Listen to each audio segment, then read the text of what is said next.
ladies and gentlemen, good morning, good afternoon, not morning. I suppose you had a nice morning to test your theories about beauty in our capital while walking around Prague. So good afternoon, and I'm opening the afternoon session in which we will hear two lectures. The first will be by Norbert Schmidt from Prague about the spirit that blows where it wills, maybe not only about it.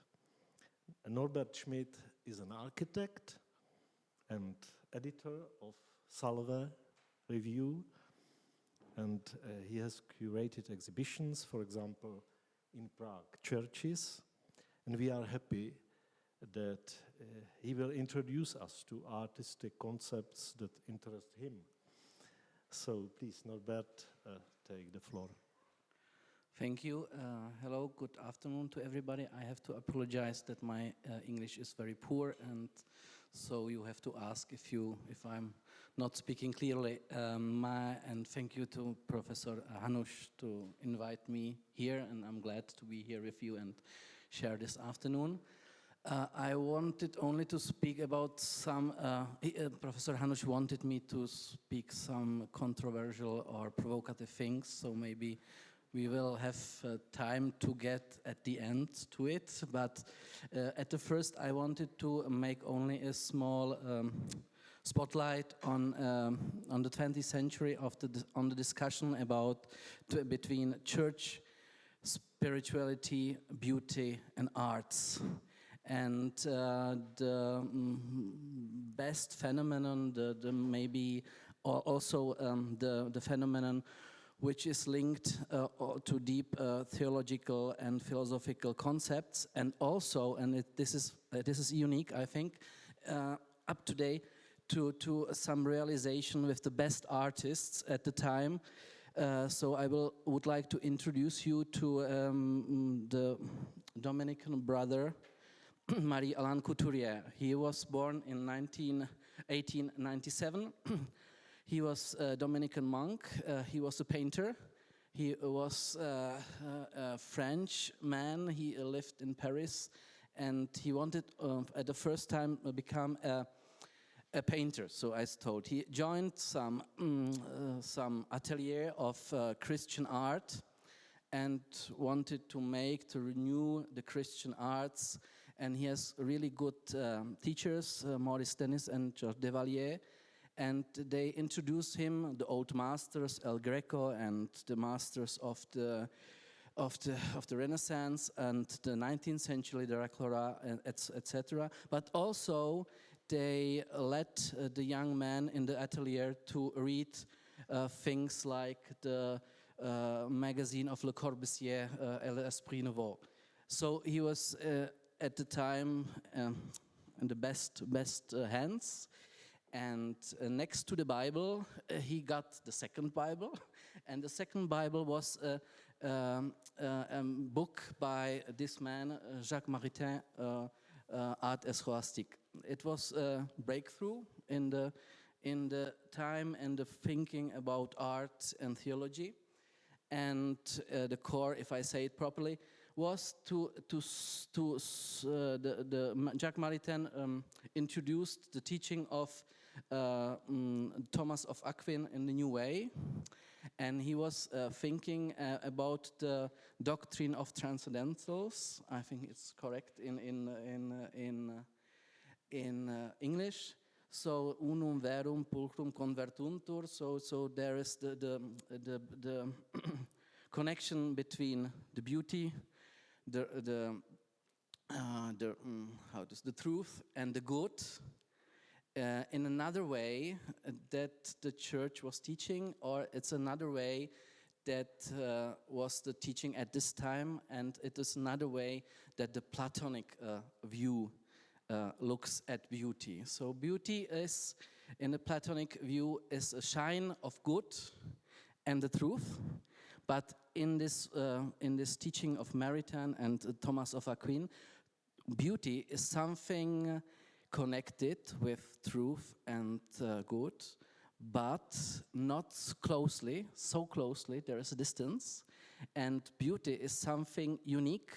You cannot reduce beauty to truth and to morals.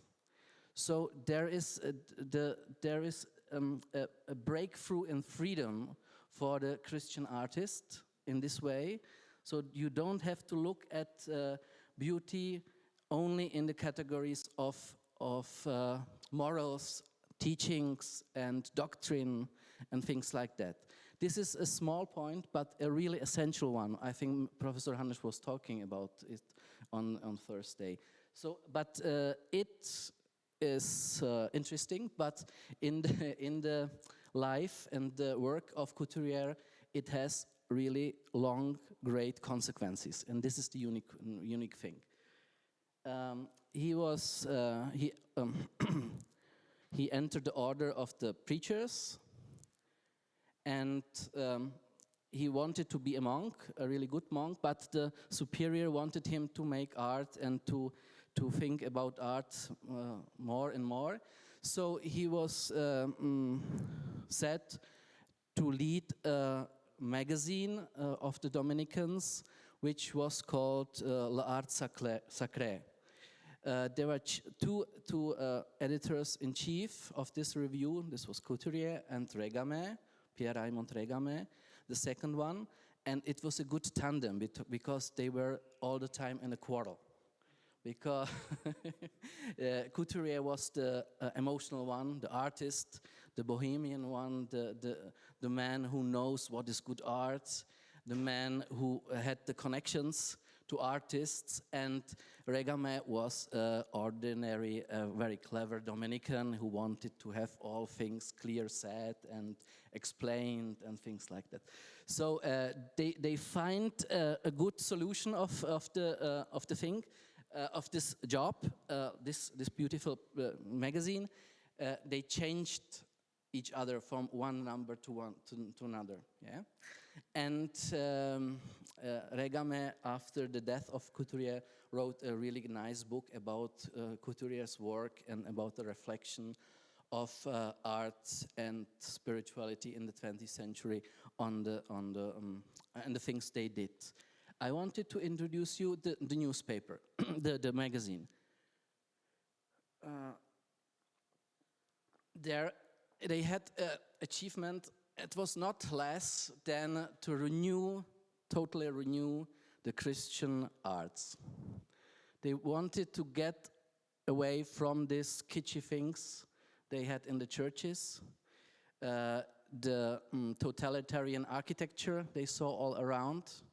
They wanted to renew the authenticity of old expressions like you see in the Gothic cross.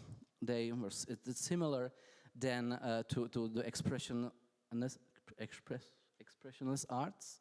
And they were thinking, how is it possible that the Christian art of today is so horrible, so kitschy? And what to do with this? Yeah, and they in the magazine they printed some examples and beautiful photographs of bad things and good things, and they wanted to educate people, not only in thoughts and discussions and knowledge, but also in seeing. So they collected, and they had as collaborators the best photographs at the time, the same photographers who took pictures of buildings of Le Corbusier, etc., etc., etc. So the horriblest church in Paris was for Couturier was this one. It's Saint-Sulpice. It's the second.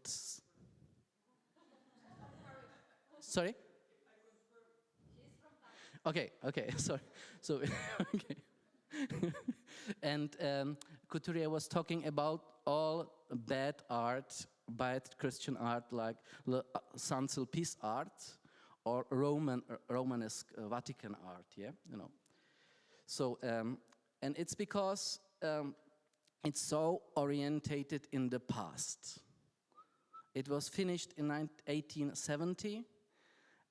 It's a long story, but it was really, it's a hill full of different styles and kitschy things and things orientated, imitating past art. So he wanted to say in the art in his magazine that art, beauty, is timeless, and he made it like this. He showed this picture, this picture.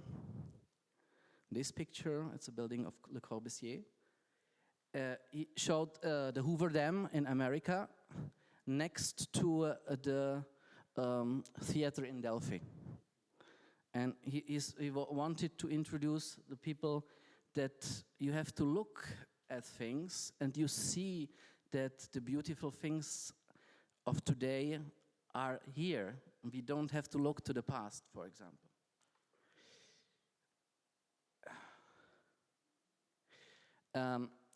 They discussed, for example, old art, the art of Byzantine, and this is the Pantocrator in Montreal in Italy. And Couturier said, for example, if I look at these beautiful pieces of art, if I look at this emperor, I don't know what this have to do with the gospel, of the Jesus of the gospel. I really don't know. I don't know what it has to do with the way of seeing how we see Jesus today and how we read the gospel today. It's such full of power and of imperial thinking that it's not. We cannot use these pictures anymore. So this is Couturier. And how is the way out? One way, it's France in the 40s and 50s, 20s, 30s. You know, all the avant-garde were looking to the African and Tahiti arts. So you have to find some places where art is authentic and really connected to the life of people. So this is one thing. The second thing is to look at the poor things in the countryside, where you build and make pictures only what is really necessary. Yeah, what is clear, what is connected to the ordinary life. I would like to read you. I don't have the time to read you, so I will go further. And he said, and even if it's not possible to make art, so leave it. Don't make art. And you can only take a stone, and you can celebrate Mass on such a stone. And maybe in 100 years there will be a Christian art again, an art which is full of spirituality, existential things, and things like that. So, and the second answer of Couturier was to get in contact with the best artists, contemporary artists. The art is renewed by the best artist of the day. It was in the past, in the Baroque times, in the Romanesque times, and it's also today. And it doesn't matter that they are not, in fact, believers or Christians, but they know something about beauty. They know something about spirituality of seeing. They know something about the deep things. So he started this dialogue with Chagall, Picasso, Léger, Henri Matisse, etc., etc. And only quick, there are 4 or 5 buildings or artworks that came out of it. The first is the church in Assy. It's a small town in the Alps where the first time really this avant-garde, the #1 artist of France, were working for the church. Leger made this entrance hall. Lipschitz made these apse. The tabernacle was designed by Henri Matisse. The Dominican was there. This is a vitrage by Couturier himself. It's Georges Rouault. It's the first work of Rouault who we connect with Catholicism really close. But it's the first realization in a church of Rouault. It's in the 50s. Chagall and for German Ritchie made a crucifix for the tabernacle, but only a small spotlight how difficult it was. There was an article in the Vatican newspaper that saying that the Dominicans making satanistic art. They are Protestants. It's not possible to make liturgical art like that, and it was written by a cardinal of the Curia. And there was a big quarrel also from the bottom that the people were talking, this is blasphemy. It's not possible to show Jesus like this. And we don't want to leave this. Okay, so this was not... every time it's a hard time to make Christian spiritual art today. So, but only to see to show how the things changed. This is the ferula of Paul VI, only 10 years later, and you know it from John Paul II very well. And it's in fact the same expression. It's the same rooted idea of the Isaiah of the servant of God who has no beauty inside, who is full of pain, etc., etc. So, the second one is Audincourt. It was a town for workers, and Fernand Léger made a big window for this church. Fernand Léger was at this time in the Communist Party, you know. He was a communist, but he did this beautiful Arma Christi, yeah? And it was also a breakthrough for the way of talking to ordinary people, because this was the proof for Couturier that high art is possible to introduce to ordinary people, and the high art is possible to speak to them.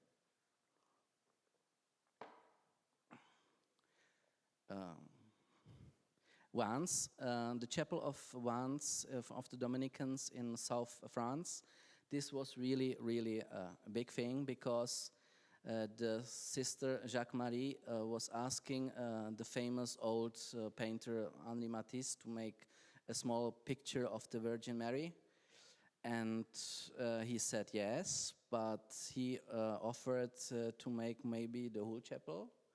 And so there is a masterpiece from 1954 of the Vance Chapel of the Dominican Sisters, which is totally designed by Henri Matisse. Matisse said, "It is my chef d'oeuvre, the last great piece of art in my life, and I dedicate it to the Dominican Sisters."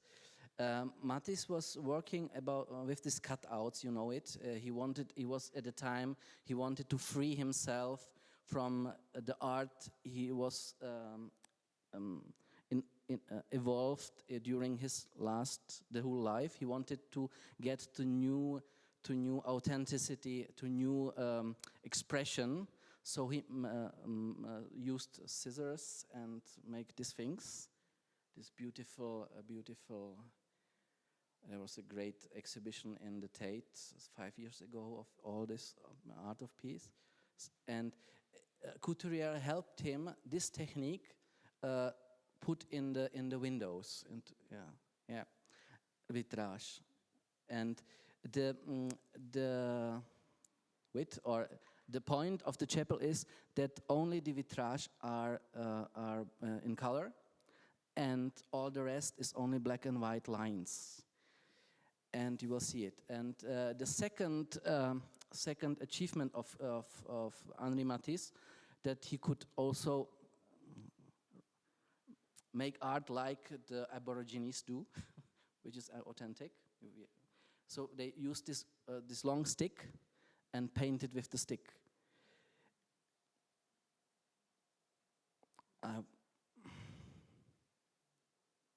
So the last thing I want to say, this is the way of the cross, painted in this way.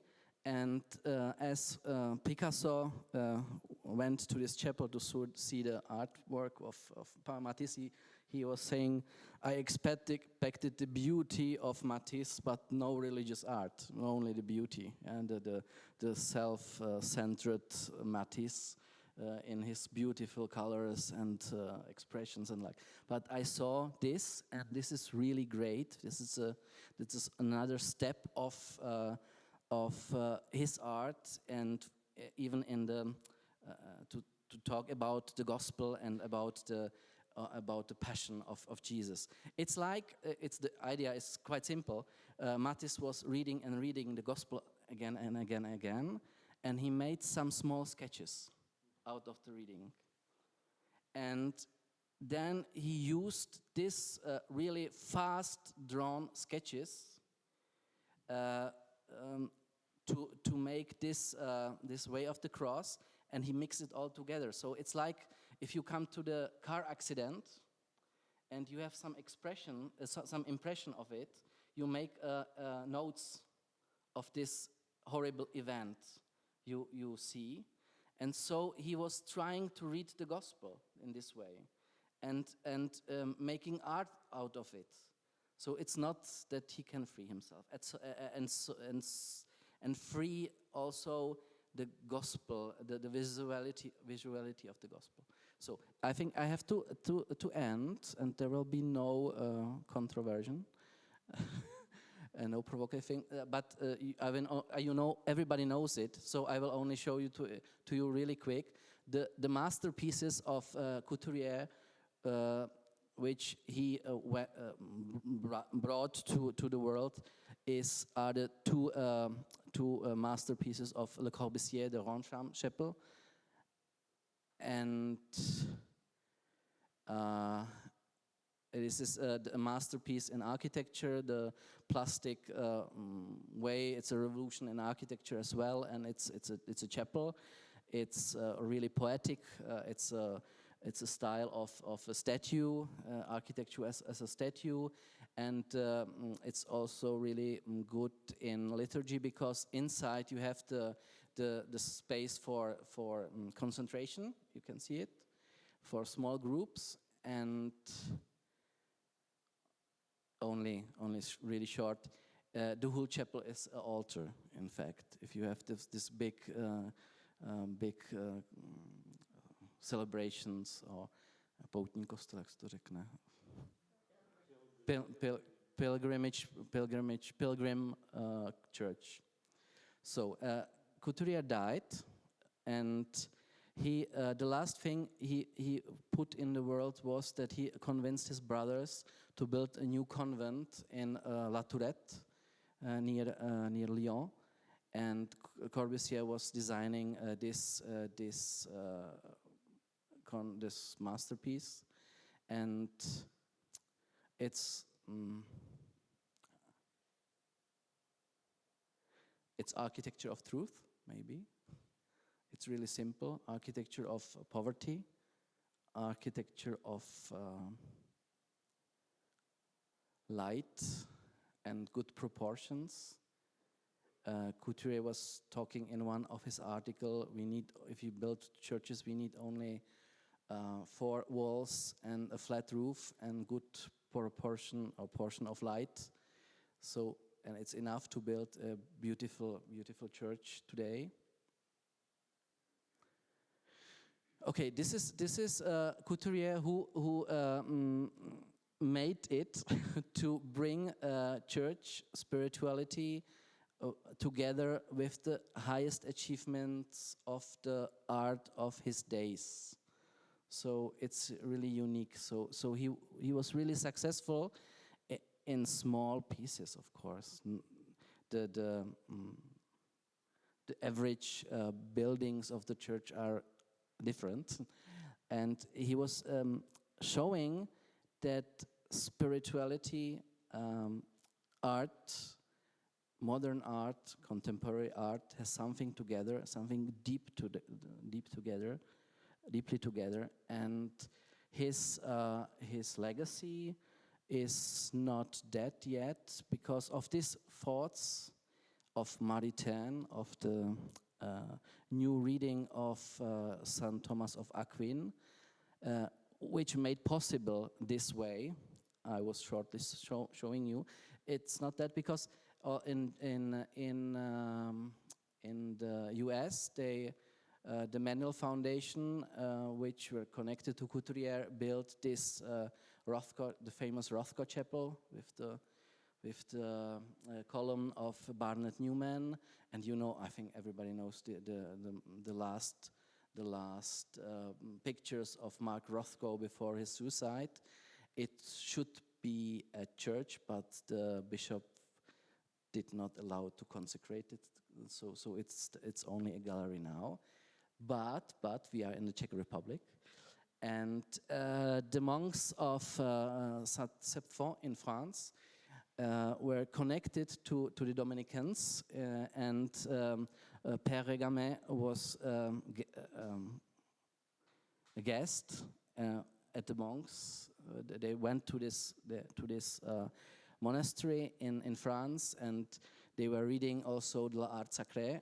And when they started to build a new monastery here in the Czech Republic, so they know all these ideas of Couturier, what they have to do, and therefore is the monastery so good. Therefore, they chose John Pawson and built again a masterpiece in architecture here in the Czech Republic. So I wanted only to say this is a good example and a difficult another way of thinking about beauty, art, spirituality, church, and existential problems of today. And maybe in the discussion I can say the controversial things. Okay. Okay.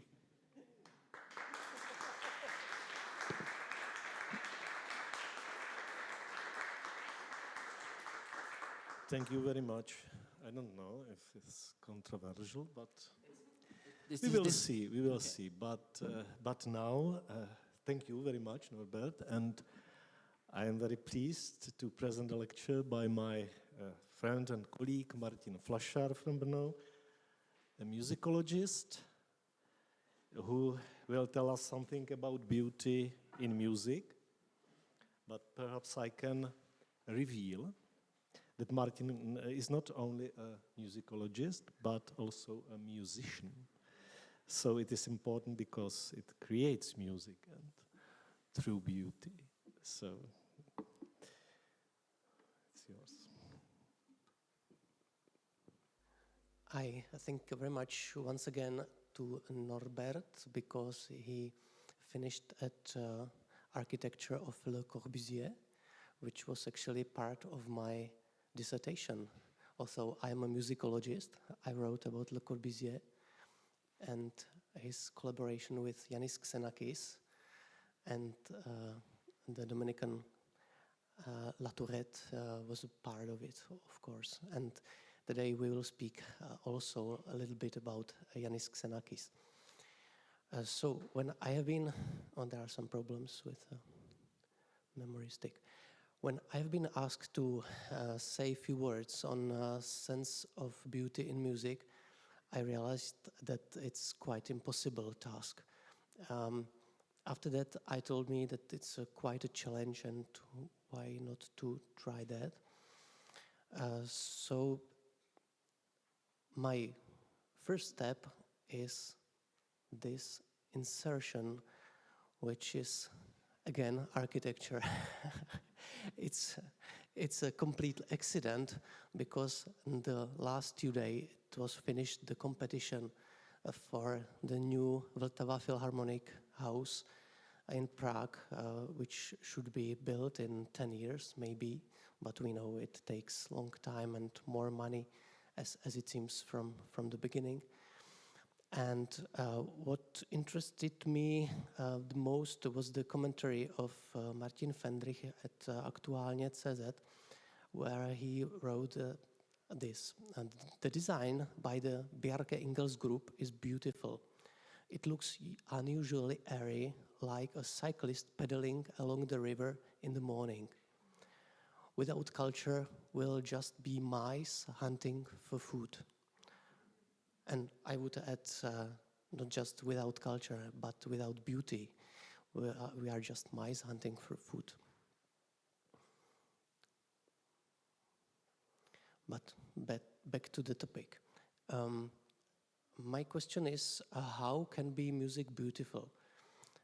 The best answer, from my point of view, gives Hans Heinrich Egebrecht in his great book Music and Beauty. Hans Heinrich Egebrecht is one of the biggest musicologists of the 20th century, maybe one of the 3 biggest, with Adorno and Dahlhaus.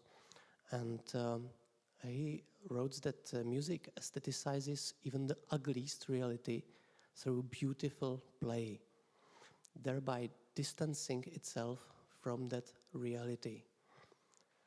And when I added the quotation, the beauty that the artist extracts from miserable suffering is a play that aestheticizes suffering. In doing so, he distances himself from it, depriving it of reality and power, so that art can emerge. There are realities that must not be subjected to such an experiment at all, in order to fulfill their mission as a reality in reality, which is quite a bold statement or strong statement. We can understand music as a play, as a beautiful play, because it's a play for itself in this Kantian sense. But very interesting is the mention about the war, because he writes that it's problematic to choose, e.g., war and its suffering as the subject of music because of the distance of that reality through music. So we shouldn't distance from that reality by this beautiful play.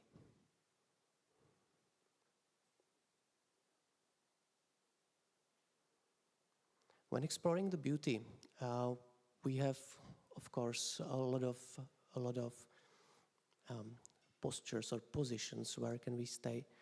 The questions about the beauty of music are answered primarily by the psychology of perception and aesthetics, maybe, still, because what is beautiful is what we perceive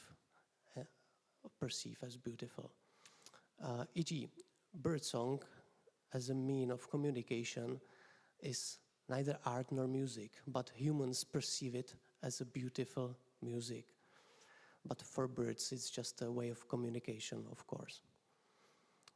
The same can we tell about whales, for example. Only then does music theory come in with a structural analysis of the music and tries to answer the question why this structure is beautiful.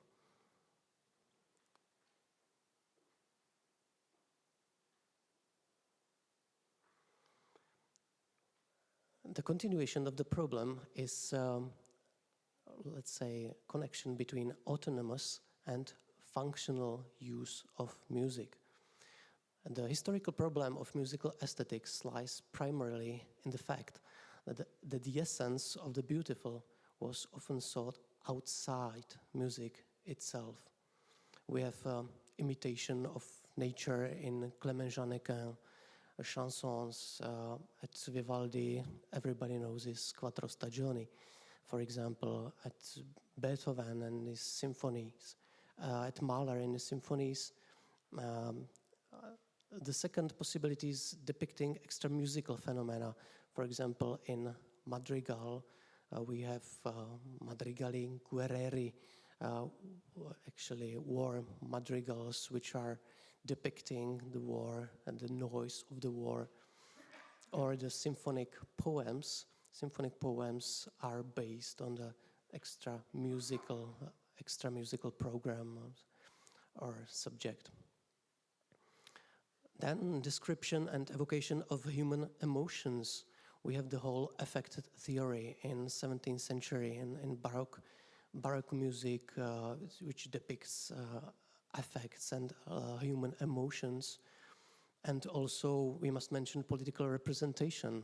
For example, Louis XIV used minuet as an instrument of power, actually. And we can think about nationalism, socialist realism, etc.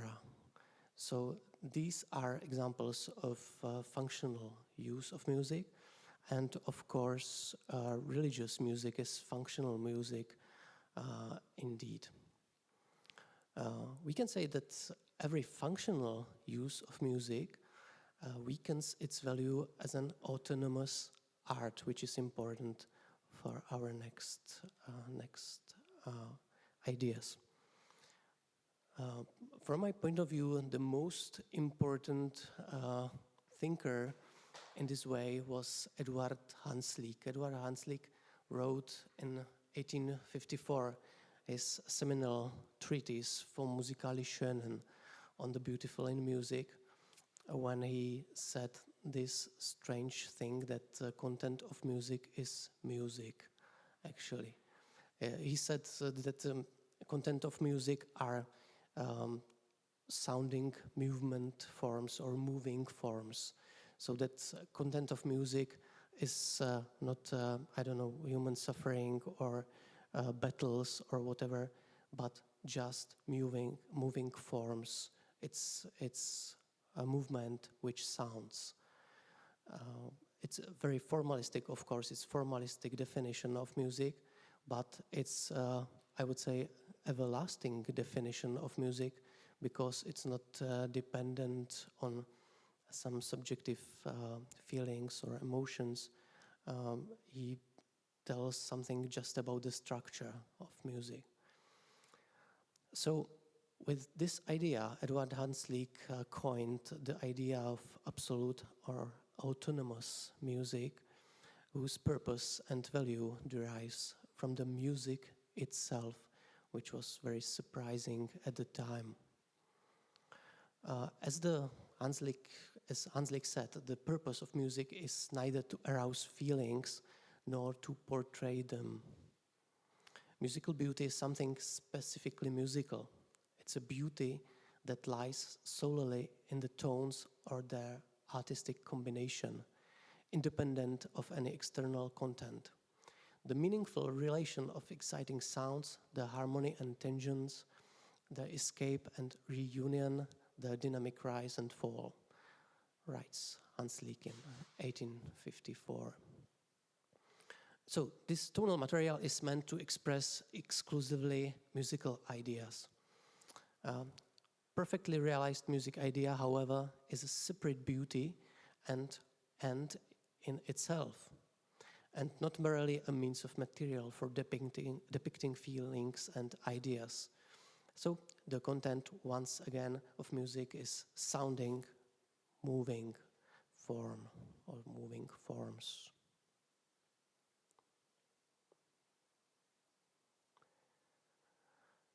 Let's go on with the objective beauty.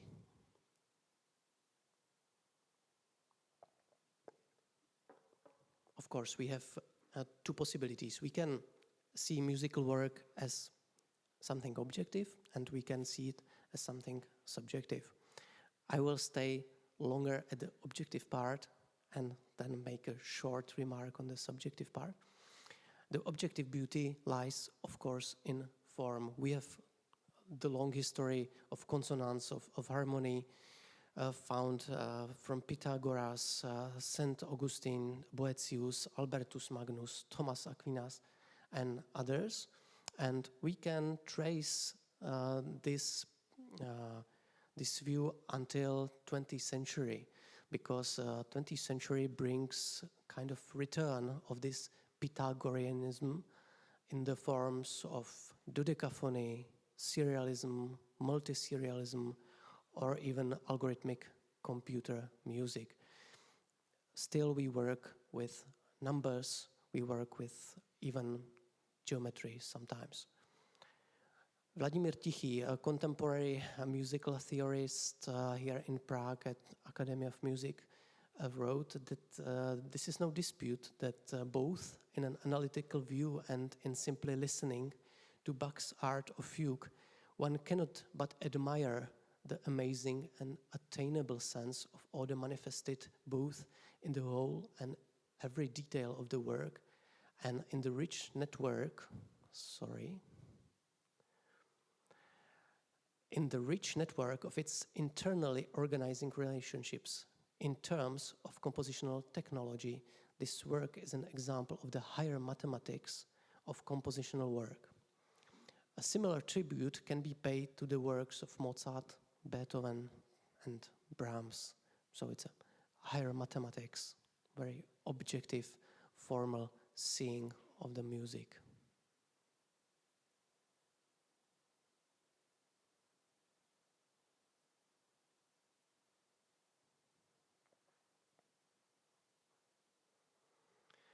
Also, of my heroes of 20th century, Igor Stravinsky. Sorry, I'm not able to repair this.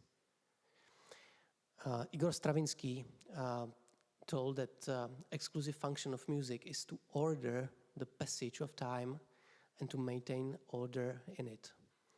That music is the art of the permutation of time. It's quoted by John D. Barrow.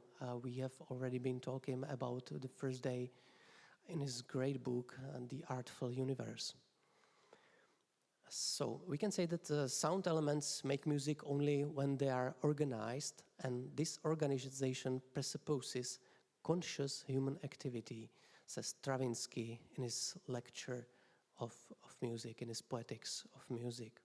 So music then represents the transformation of this rational order that we find beautiful.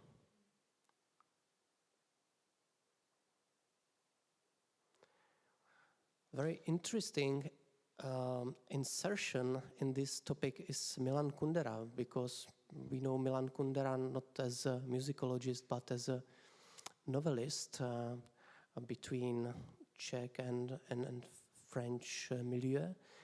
And Milan Kundera also praises the objective beauty of music. It's in his essay Improvisation in honor of Stravinsky, Improvizace na počest Stravinského, where he remembers at the year, or at the 1960s, at the year 1968, which again brings us to the Soviet occupation, which is not the purpose at all at the moment, but it's just accident. I remember that sad years I spent in Bohemia at the beginning of the Russian occupation. It was then that I fell in love with the composition of Ares and Xenakis. Those images of sound worlds, objective but non-existent, told me an existence freed from an aggressive and oppressive human subjectivity. They told me of the tenderly inhuman beauty of the earth in the time before or after the people who passed over it. I highlighted the connection tenderly inhuman beauty, which is very strange, very paradoxical, because usually we speak about beauty as something tenderly human, and this is tenderly inhuman beauty in the text of Milan Kundera. But he sees in Carl Gustav Jung's point of view that speaking about sentimentality, sentiment, which is very pathologic or can become pathologic in 20th century and can be dangerous actually. And he continues, I say comforted by the callousness of nature, for there is comfort in insensibility, the world of unsentimentality, that is the world beyond human life, that is eternity, that is the sea faded with the sun, as Rimbaud put it. So objectivity is eternity, which is quite strange to hear it from Kundera personally.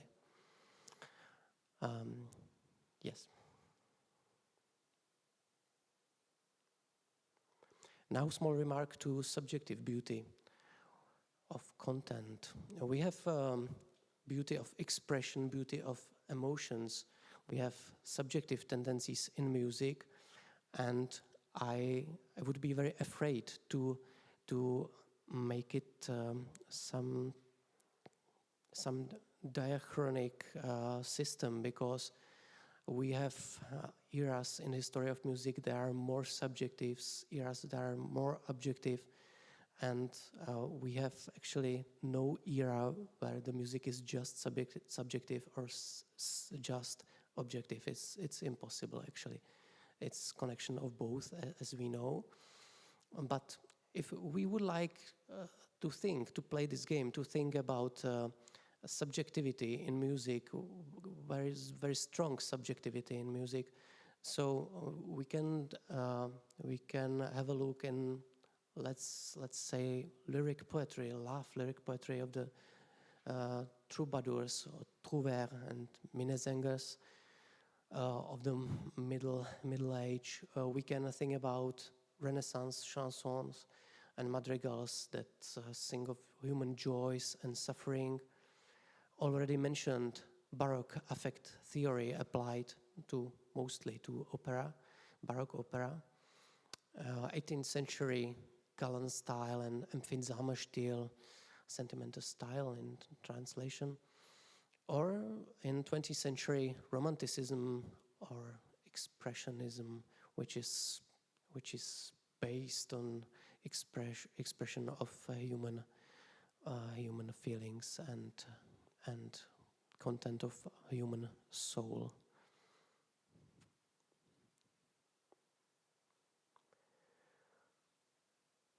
How can we find a balance between two poles? 20th century had a serious problem because after Romanticism, which was very subjective and very exaggerated subjectivity, and there was, of course, strong inclination towards the opposite, towards the objectivism, in response to this exaggerated subjectivism. And we have, of course, styles, techniques, technologies even, or algorithms, which are objective categories in music, with many, but also mediocre craftsmen, which can actually hide behind these objective categories.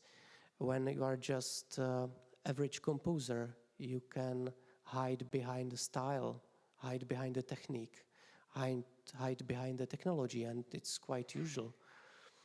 Or you can hide behind algorithms. It's also usual. We can say that this leads also very often to delegation of the author's responsibility for the work to an objective entity.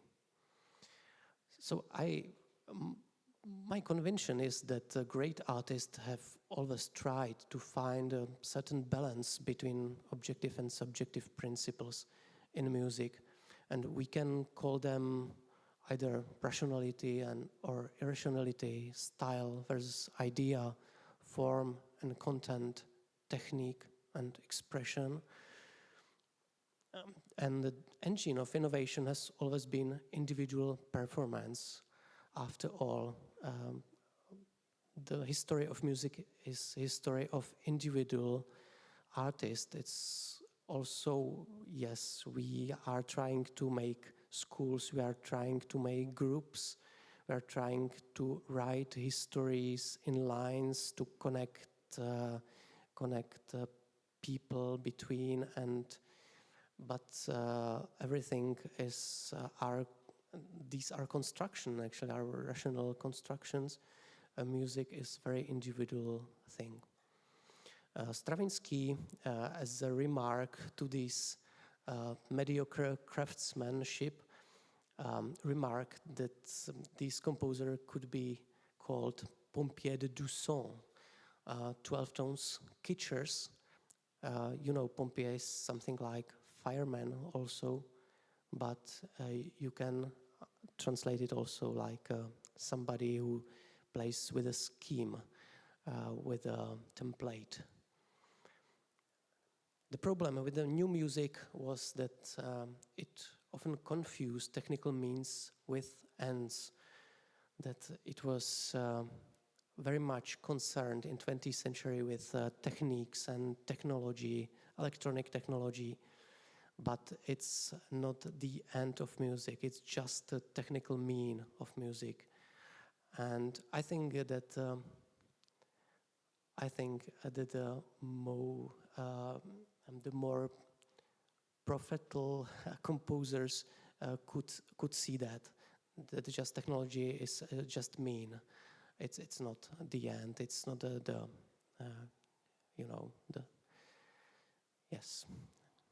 aim.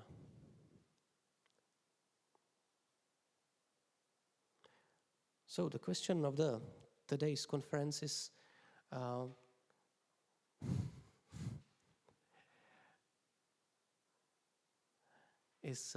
what should we look for? In what should we look for the beauty of music that makes us human or more human?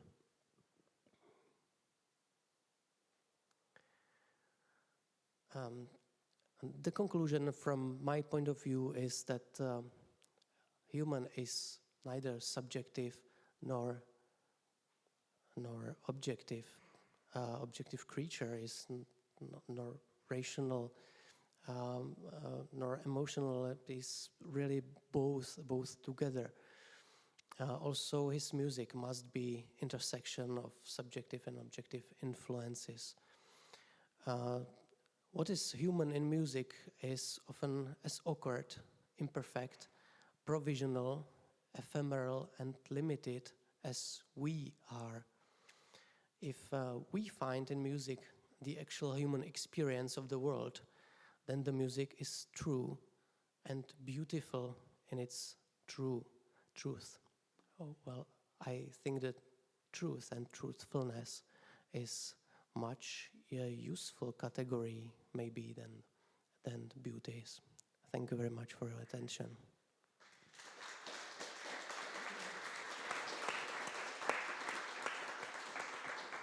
Thank you very much. Thank you very much, Martin. And may I invite you? Yes, thank you, both of my colleagues. They were very, very nice, very rich lectures, presentation. And now we have time, 20-25 minutes maybe, for discussion, for your questions, observations, commentaries. Please.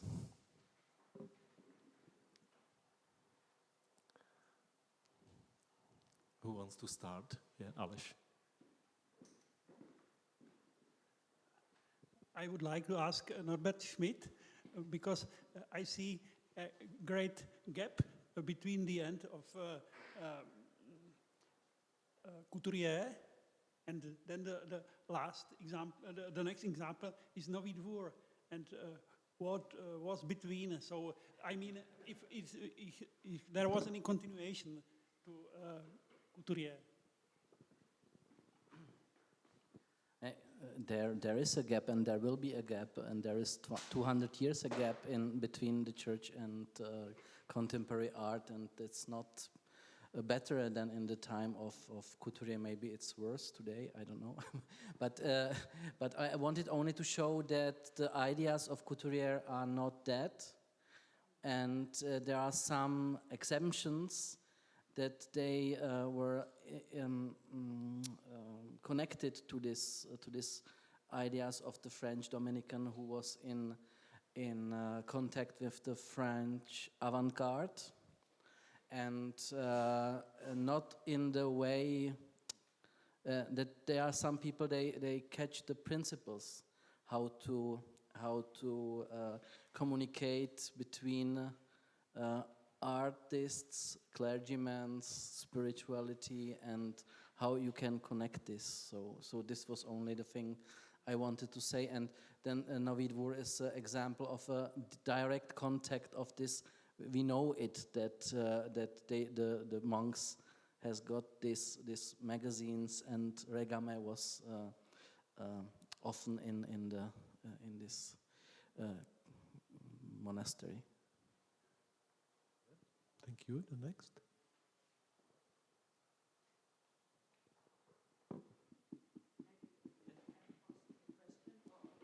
Or a remark. A few weeks ago, I heard a father playing for his dead son who died by accident on cello, and it was very moving, of course. How can there be, maybe I didn't understand your lecture correctly, but how can you prohibit such a function of music? That's my question. Yeah.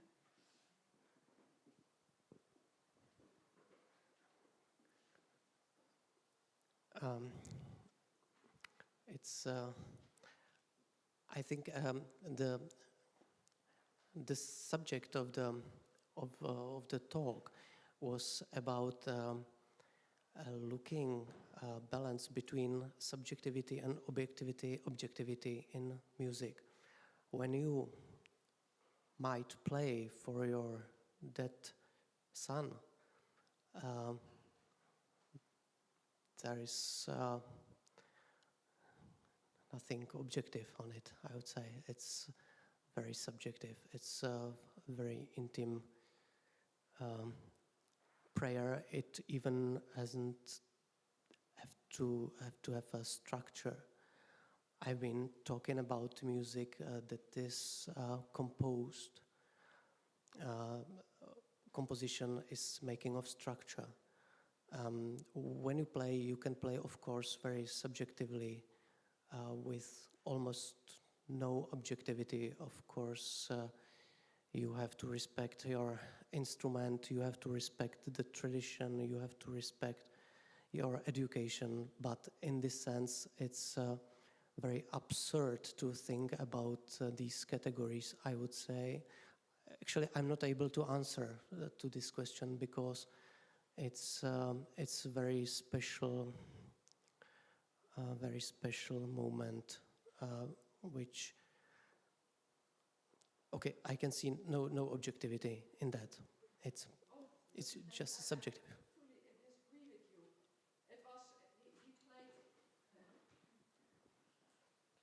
He played, it was a famous cellist of the Netherlands, and he played a piece of cello variations, sonatas of Bach. Okay. Yeah, and he explained, he explained it by many technical aspects. He said, I choose this because it's too technical for me now to explain in English, but he gave technical aspects for it. The minor quart and very yeah. Because we going from 4 persons to 3 in our family now, and he translated it in the structure of music. So by objective, objective factors, he chose objective factors for expressing, what was at hand. Yeah. Okay. Yeah. But you haven't told me the story before. You know, you know the story, not me. Okay, it's completely another situation. When you play Bach, not play by yourself, it's completely another situation, because if I'm a professional cellist and I'm playing Bach for my dead son, okay, it's quite another situation.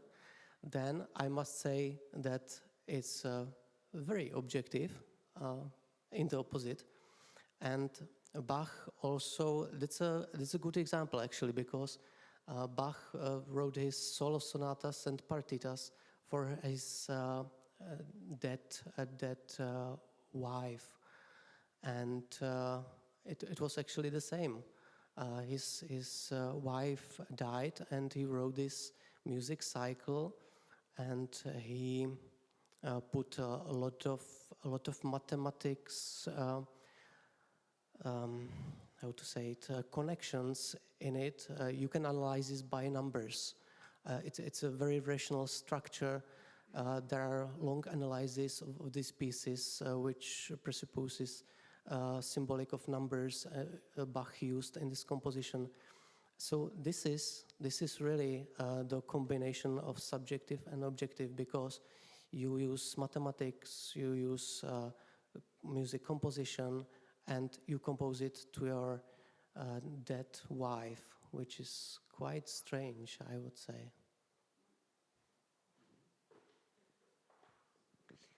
Thank you very much for both of your presentation. I will have more philosophical question. And yeah, I think I have problem with the subjective-objective categories as they are used. And I was wondering whether there would be also two significant streams in the music theory, as we have them in philosophy or in theology as well. One that would go more, if you want to go the analytical philosophy way, which would rediscover Aristotle in the new and sometimes perhaps creative way, but would still stick to this kind of hylomorphism. And whether there would be also perhaps a phenomenological reading of the musical theory, where the split between the subjective and objective would be categorized very differently. I suppose it's a question for me. I would say that... Yes, definitely. Yeah, I know this categorization is quite old. It is, really. And but I like it very much because it concerns the work of art.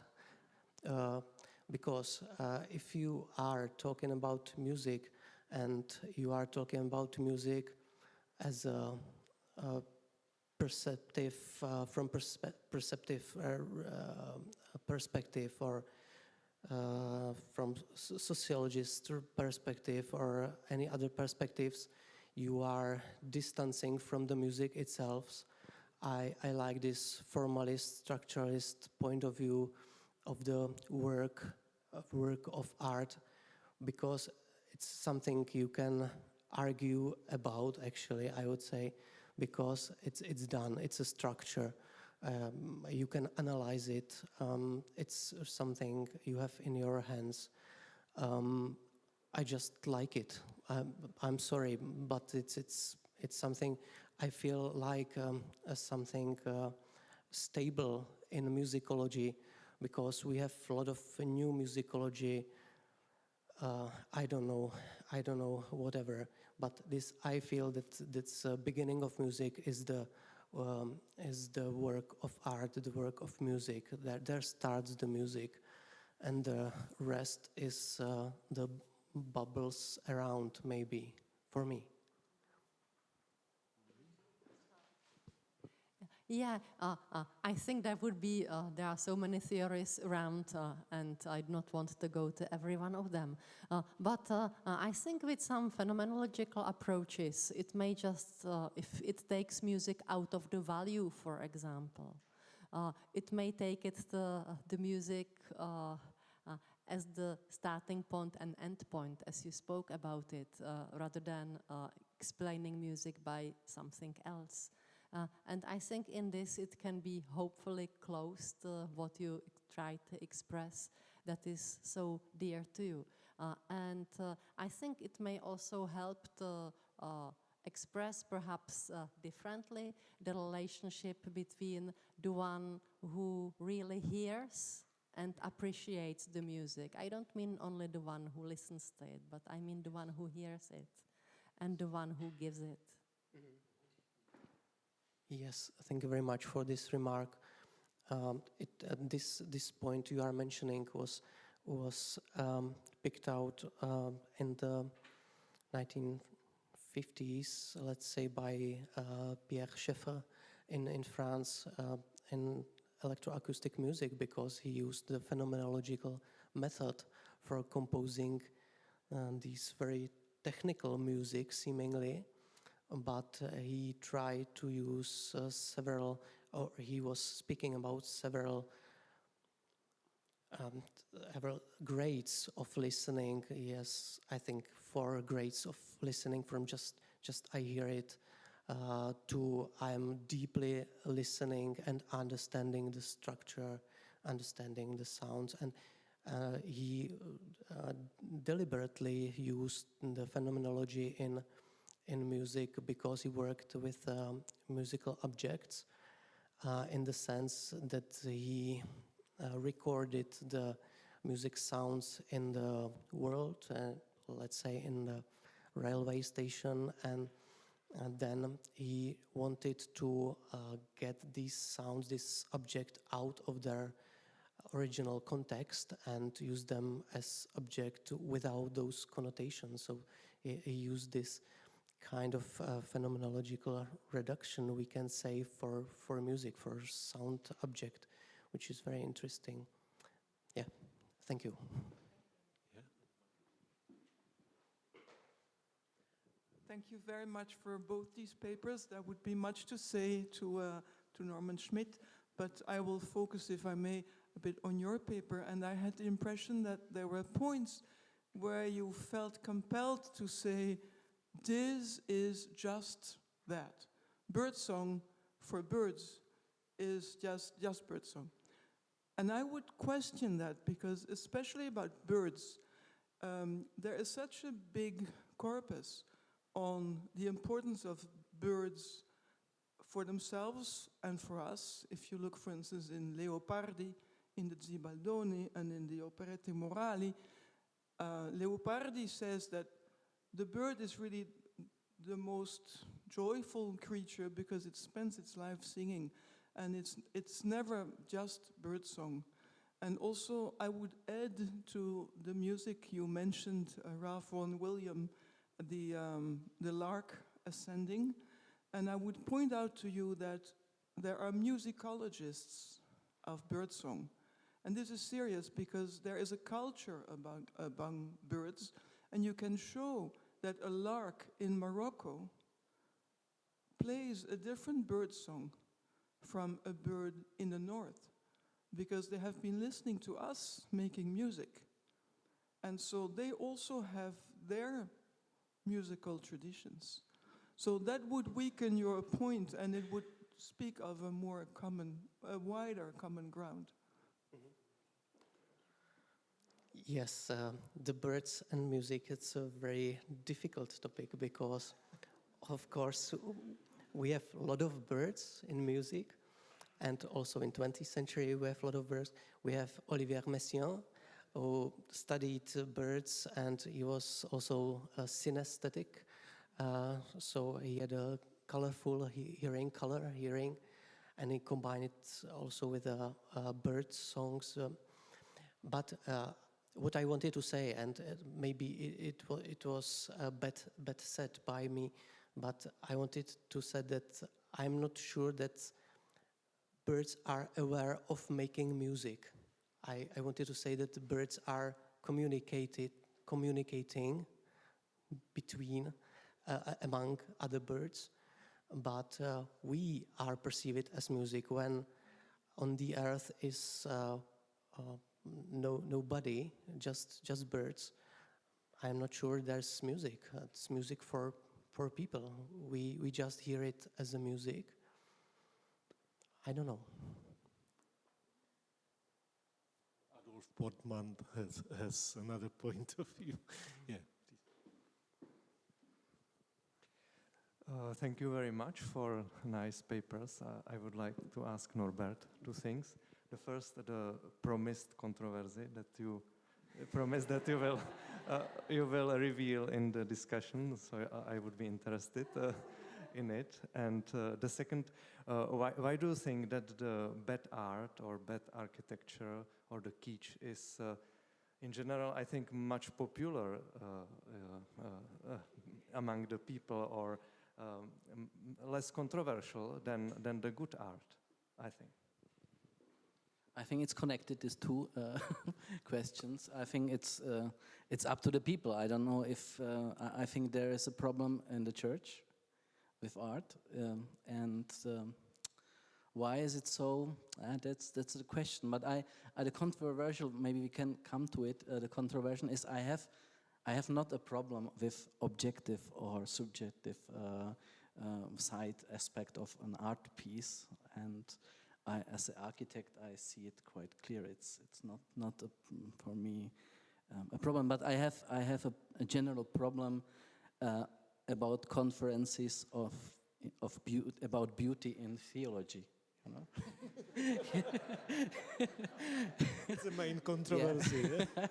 because the speaking, I'm sorry because I was not here, so maybe you are okay. But the speaking in the church of beauty is so misused, and it's so misused.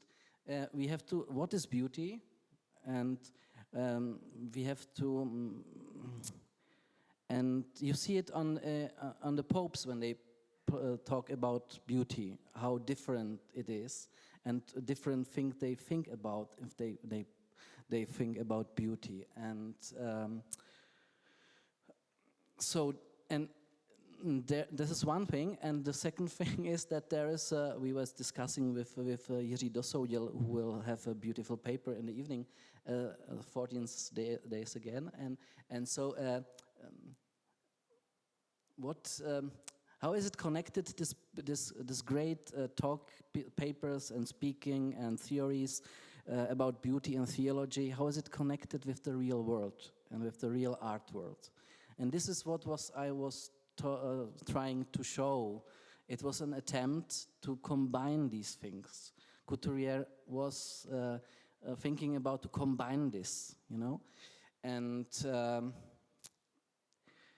it's a problem if you speak about beauty in a way that leads to ideology, to some style of your own home or things like that. I will clear it like this. An artwork, you can say formal or objective, but an artwork is, every artwork is in a context. There is no artwork without a context. And there are some aspects of an artwork. And you can see, really, there's identity. An artwork is laying identity about communication and about some free space, maybe. Yeah? And every aspect you can misuse. Because if you have an artwork, if you go to a theater or you build a nice philharmonic, so it's an artwork for music, and it's something about the identity of the city. But you can use an artwork as well as a identitarian shield, as a weapon in culture wars. You see, you can misuse an artwork for saying you are not belonging to us. You are wrong. You are a heretic. You are not in the church because you are not in the right church, or you are the traditionalist love to use artworks to defend or to make these borders.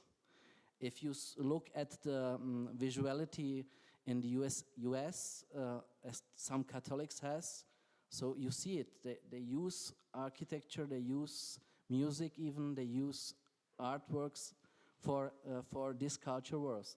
So secondly, you have a communication, art as a communication tool. It's good, of course. You can communicate. You can communicate some ideas. It's a piece that you can communicate in a group of people about it, so it makes some social context. But also, it could be only illustration, and it could be only ideology, illustration of an ideology. We know it from the communist time, and we know it. It's sad that the church is using it sometimes like ideology tool. And third aspect could be artwork as a free. You mentioned it as well. Some piece of music as a space of free thinking, of question, of doubts, of some free space that the human being can be himself and express the deepest doubts and the deepest question about his life and the life of society. So this is what I wanted to say. Yeah. Maybe if I can respond to that. Thank you very much. I think you spelled out very clearly why we wanted to have this conference about beauty in theology. And we actually started with ideology critique. Because the question, why is it that in the churches there is so much bad art and that religious ideology is supported by a certain form of aesthetics has been quite important.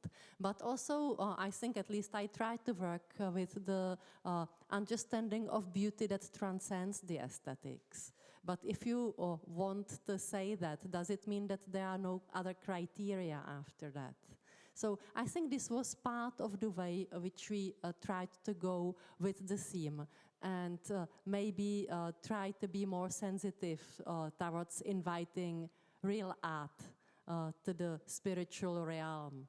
Like you can have fabricated religious experiences, experiences of conversion, or I mean each denomination would have its own ideologies which would form fabricated experiences, and I think the same can be with the art.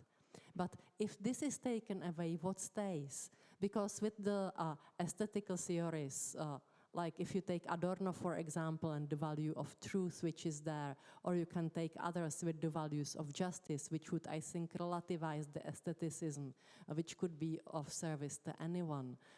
If you take that away, what stays then? And what is that which beauty brings in and which transcends that? And I think we try to seek with your help into this territory, which I think is vitally important for theology, because if you have ugly theology, which you often do, it doesn't help anyone.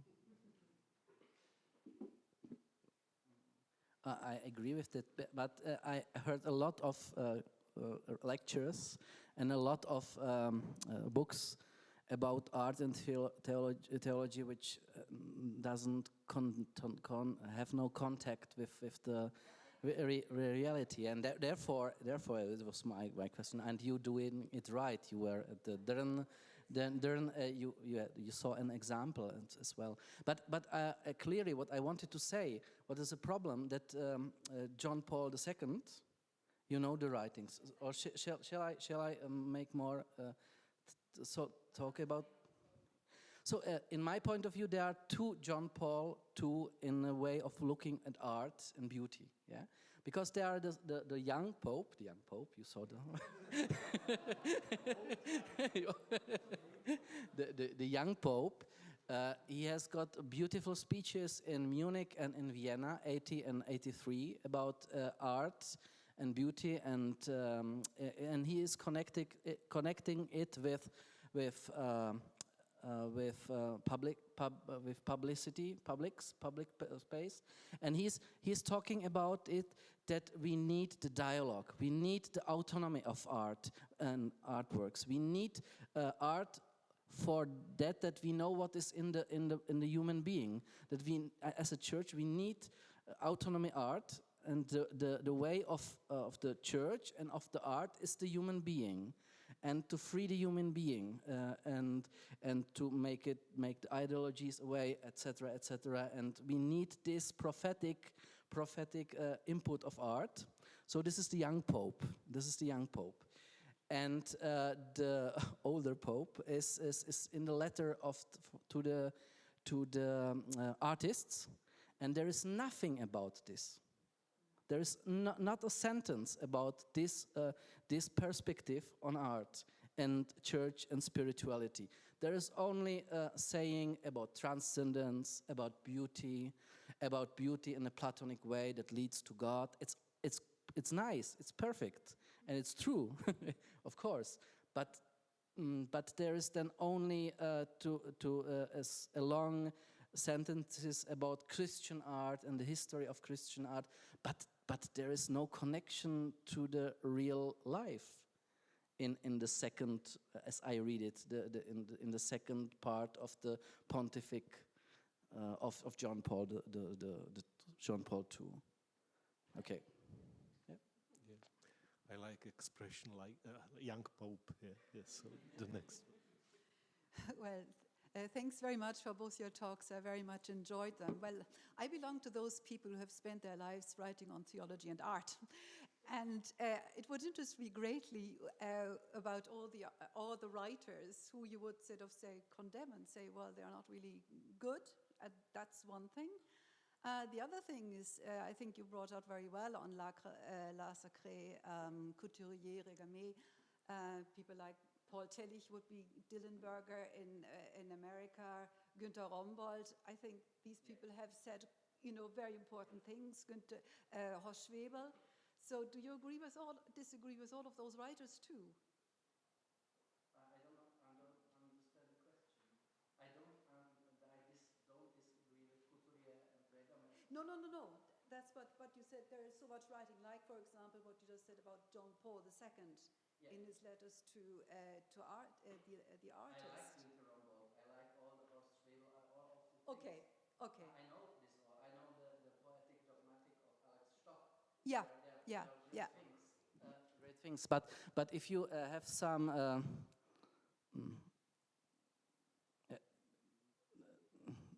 clergyman or some theologian from the Pontific University, I don't know, from Rome, who was talking about beauty, it was like I was disagreeing with this. Okay. And there's this view. This was I introducing on John Paul II. Yeah. And I think this is the mainstream. This is the main view of theologians, Roman Catholic theologians on art, and these things are exceptions. Okay, well, I think the whole area of theology and the arts has grown so hugely in the last 20, 30 years that you now actually have a lot of people who are writing in that vein. So I think that shows something about, theology and the arts, when I started working on this area, was very small. Really small. May I ask you the name? Who are you? Gesa Thiessen. Okay. I've written in English. Okay. My writings are basically in English. Okay. But now, 20 years later, you have sub-departments in theological faculties, which are. I know all of this, but I know all of this, but what is the result in church in the church? Yes, that is true. That translation into the churches only happens here and there, namely where theologians or pastors or priests are open to new art forms in churches. Yeah. That is correct, yes. Okay. But I think it's also to do with Vatican II. When you read the Vatican II writings on art and music, there's always this, we want openness, we want personal expression and art and all of this, and then it takes it back and says, but the bishop will still have the say over what is, kind of right art. That's the problem with church commissions, I think.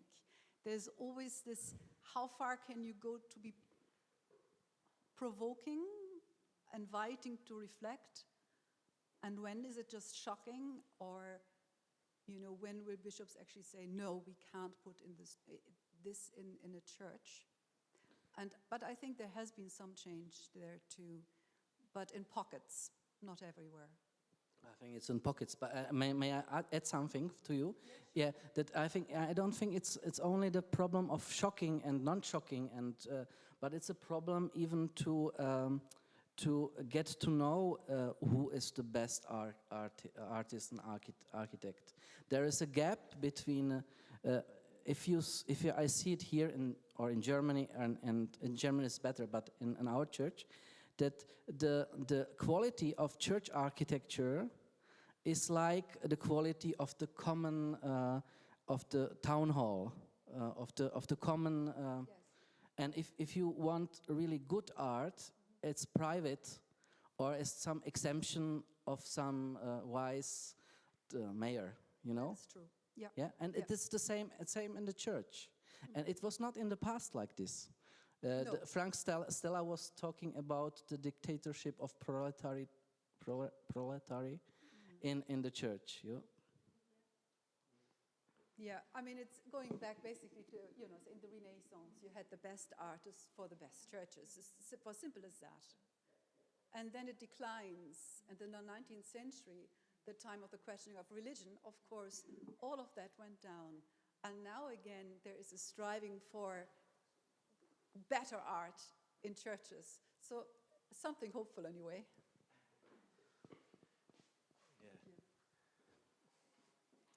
So the last question, please, because our time is fulfilled. Yeah, the last. I think that Catholic theology, when it comes to relationship, beauty and theology, suffers a lot for a long time. The dictatorship of one master, which is Balthasar. And I think we have started with some critical remarks towards Balthasar here. But even in Catholicism, he is not the only one. You have Théâtre de Chardin, for example, with very different aesthetical notions which would be inspired by his study of nature. And there is usually more voices. But I think in Czech setting, it's particularly strong that Balthasar sort of sticks from every corner. And it's usually Balthasar in secondary interpretation. So I understand why you would be sick with that.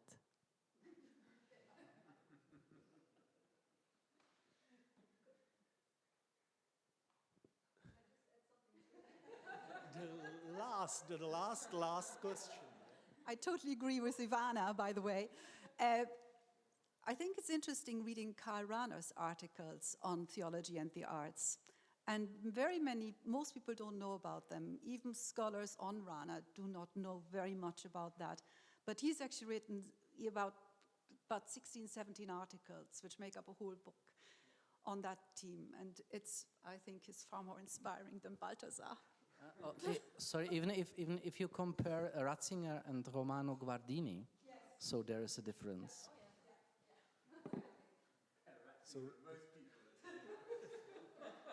So please, no question. Thank you very much.